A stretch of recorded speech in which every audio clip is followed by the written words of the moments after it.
हे भगवान, आज तो कितना भयानक तूफान आया है। यदि इसी प्रकार बारिश होती रही तो मेरी तो सारी फसल नष्ट हो जाएगी।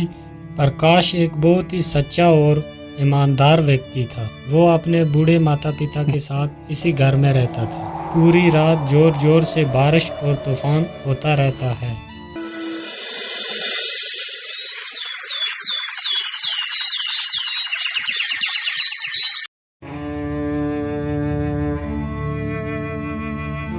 पिताजी, मैं खेतों की तरफ जा रहा हूँ। अभी जल्दी ही लौट कर वापस आ जाऊंगा। इतना बोलकर प्रकाश वहां से खेतों की ओर निकल जाता है।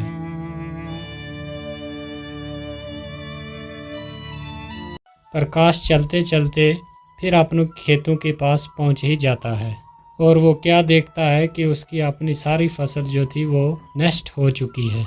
हे भगवान, ये क्या हो गया? अब मैं क्या करूंगा? मेरी तो सारी फसल नष्ट हो चुकी है। अनाज कहाँ से लाऊंगा और अपने बूढ़े माता पिता को क्या खिलाऊंगा? बेचारा प्रकाश वहाँ पेड़ के नीचे बैठकर बहुत देर तक रोता रहता है। हे भगवान, मेरे परिवार का सहारा बस ये खेत ही था। आज वो भी नष्ट हो गया। अब मैं क्या करूंगा? अब तो यहाँ रहकर मैं अपने माता पिता का पेट नहीं भर पाऊंगा। मैं ऐसा करता हूँ, अपने बूढ़े माता पिता को साथ लेकर कहीं दूसरे गांव में चला जाता हूँ। इतना कहकर प्रकाश वहां से अपने घर की तरफ चल देता है।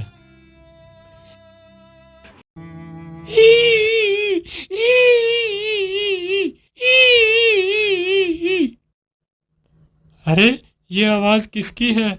कौन रो रहा है इधर? मुझे तो लगता है कोई मुसीबत में फंसा हुआ है। एक बार जरा देखूं तो सही, कौन है ये? फिर प्रकाश उसी ओर चलने लगता है जिस तरफ से वो आवाज आ रही थी। और प्रकाश देखता है लोमड़ी अपने घायल बच्चों को देख देख कर रो रही है। जो बच्चे बिल्कुल अभी छोटे थे, चलने के लायक भी ना थे। अरे लोमड़ी, तुम क्यों रो रही हो? और तुम्हारे इन बच्चों को क्या हो गया है? अरे भैया, मैं तुम्हें क्या बताऊं, इस तूफान ने तो मेरा सारा घर ही उजाड़ दिया। अभी कुछ दिन पहले ही मेरे बच्चों ने जन्म लिया था। अभी ये चलने के लायक भी नहीं है। तूफान ने हमारा ये हाल कर दिया। अरे लोमड़ी, तुम दुखी मत हो। मैं तुम्हारी कुछ मदद कर देता हूँ। मैं तुम्हारे बच्चे को दवाई लगा देता हूँ जिससे जख्म बहुत जल्दी भर जाएंगे। और मैं तुम्हारा ये घर भी थोड़ा ठीक कर देता हूँ।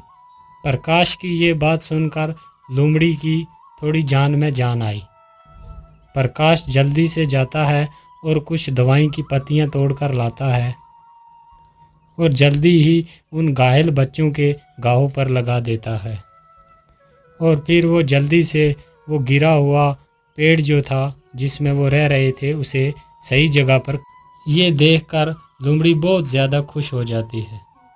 हे दयालु इंसान, तूने मेरे परिवार को मरने से बचा लिया। तुम बहुत अच्छे आदमी हो। मैं तुम्हारा ये एहसान कभी नहीं भूलूंगी। अच्छा लोमड़ी, अब मैं चलता हूँ।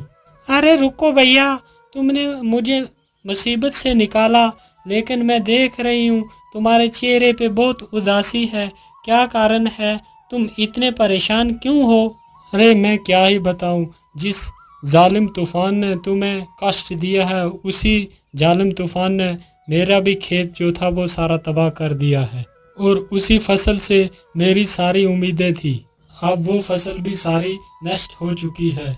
अब मैं क्या करूँगा? खाना कहाँ से लाऊंगा और अपने बूढ़े माता पिता को क्या खिलाऊंगा? मेरे पास खेती के सिवा दूसरा कोई साधन भी नहीं है। अब तुम ही बताओ, मैं क्या करूं? अरे मेरे भाई, आप दुखी मत हो। आपने इतनी हमारी मदद की है तो मैं भी आपकी एक मदद कर देती हूँ। मैं तुम्हें एक खजाने का रास्ता बताती हूँ जिसकी वजह से तुम्हारी गरीबी हमेशा के लिए खत्म हो जाएगी। लेकिन वो खजाना है कहाँ? वो खजाना तुम्हें नीलगिरी की पहाड़ियों में मिलेगा। याद रहे, वो खजाना देखकर तुम्हें ज्यादा लालची नहीं बनना। अगर तुम्हारे मन में ज्यादा लालच आई तो वो खजाना तुम्हें नहीं मिलेगा। ठीक है, मैं तुम्हारी बात को याद रखूंगा। अच्छा, मैं चलता हूँ। इतना बोलकर प्रकाश खजाने की खोज में निकल पड़ता है। प्रकाश चलते चलते बहुत ज्यादा थक गया था और उसे भूख भी बहुत लगी हुई थी। अरे, मैं तो चलते चलते बहुत ज्यादा थक गया हूँ और मुझे भूख भी बहुत लगी है। यहाँ तो आसपास कुछ भी नजर नहीं आता। मैं ऐसा करता हूँ कि कुछ आसपास ही खाने को ढूंढता हूँ, शायद कुछ खाने के लिए मिल जाए। इतना सोचकर प्रकाश खाना ढूंढने लगता है। काफी देर इधर उधर भटकने के बाद उसे एक आम का पेड़ दिखाई देता है जिसमें बहुत सारे आम लगे हुए थे। अरे, इस पेड़ में तो कितने सारे आम लगे हुए हैं। मैं जल्दी से कुछ आम तोड़ लेता हूँ। और प्रकाश जैसे ही उस आम की तरफ अपना हाथ बढ़ाता है तो पेड़ के सारे आम गायब हो जाते हैं। ये देखकर प्रकाश बहुत ही हैरान हो जाता है। अरे, ये क्या हुआ? अचानक से वो सारे आम कहाँ गायब हो गए? बेटा, तुम इस पेड़ के आम ऐसे नहीं खा पाओगे। अरे, ये किसकी आवाज है? कौन है? और आसपास तो मुझे कोई भी नहीं दिखाई देता, फिर ये आवाज कहाँ से आ रही है? बेटा, मैं तो तुम्हारे सामने ही खड़ा हूँ। मैं एक पेड़ हूँ, लेकिन क्यों पेड़? मैं तुम्हारे फल क्यों नहीं खा सकता? बेटा, इंसानों ने हमें बहुत सारे कष्ट दिए हैं। हमने इंसानों के लिए क्या कुछ नहीं किया। उन्हें अपने स्वादिष्ट फल खिलाए और हम खुद धूप और बारिश में तकलीफ उठाते रहे। लेकिन तुम इंसानों को अपनी छाया में बिठाया, लेकिन बदले में तुम इंसानों ने हमारे लिए क्या किया?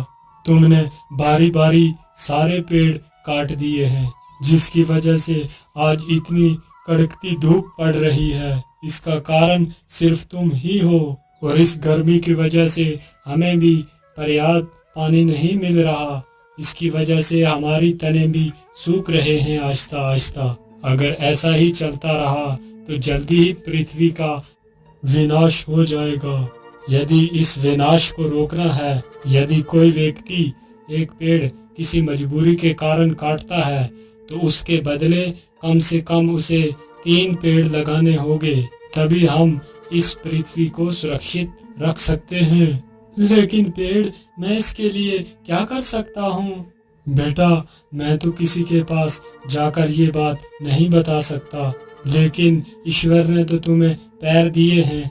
तुम हर एक व्यक्ति तक ये संदेश पहुंचाओ। ऐसा करने के लिए क्या तुम तैयार हो? तभी मैं तुम्हें फल खिला सकता हूँ। हाँ हाँ पेड़, ठीक है, मैं आपके इस संदेश को हर आदमी के पास पहुंचाऊंगा। प्रकाश की ये बात सुनकर पेड़ बहुत खुश हो जाता है और जल्दी से अपने कुछ फल नीचे गिरा देता है और प्रकाश उन फलों को उठाकर तुरंत खाने लगता है। फलों को खाकर प्रकाश आगे जाने लगता है।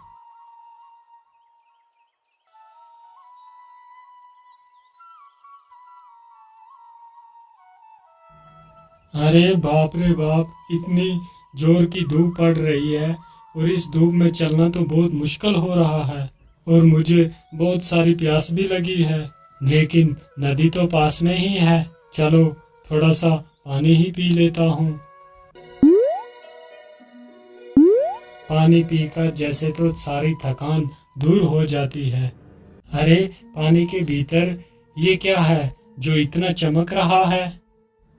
और प्रकाश अपना हाथ उस पानी में डालता है और जल्दी ही उस चमकते सिक्के को बाहर निकाल।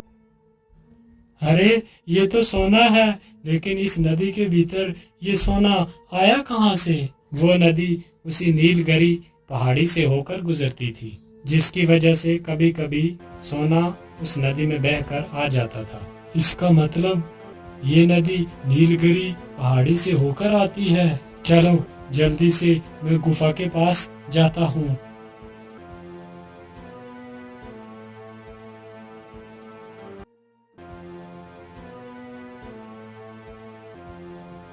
प्रकाश चलते चलते जल्दी ही नीलगिरी पहाड़ी के पास पहुंच जाता है।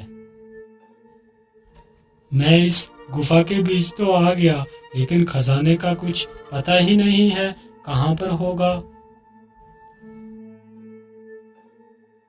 अरे ये क्या, एक पत्थर के नीचे से इतना सारा पानी कैसे आ रहा है? कहीं इस पत्थर के पीछे ही वो खजाना तो नहीं छुपा हुआ है। चलो इस पत्थर को ही हटा कर देखता हूँ। प्रकाश जैसे इस पत्थर को हाथ लगाता है, वो पत्थर अपने आप दूर खिसक जाता है। अरे ये क्या, ये पत्थर मेरे छूते ही इतना दूर कैसे हो गया? और देखता है गुफा की हर तरफ सोना ही सोना पड़ा हुआ है। अरे बाप रे बाप, यहाँ पर इतना सारा खजाना पड़ा हुआ है। कहीं मैं कोई सपना तो नहीं देख रहा? क्या ये हकीकत है? अरे नहीं नहीं, ये कोई सपना नहीं है, ये हकीकत ही में ही सोना है।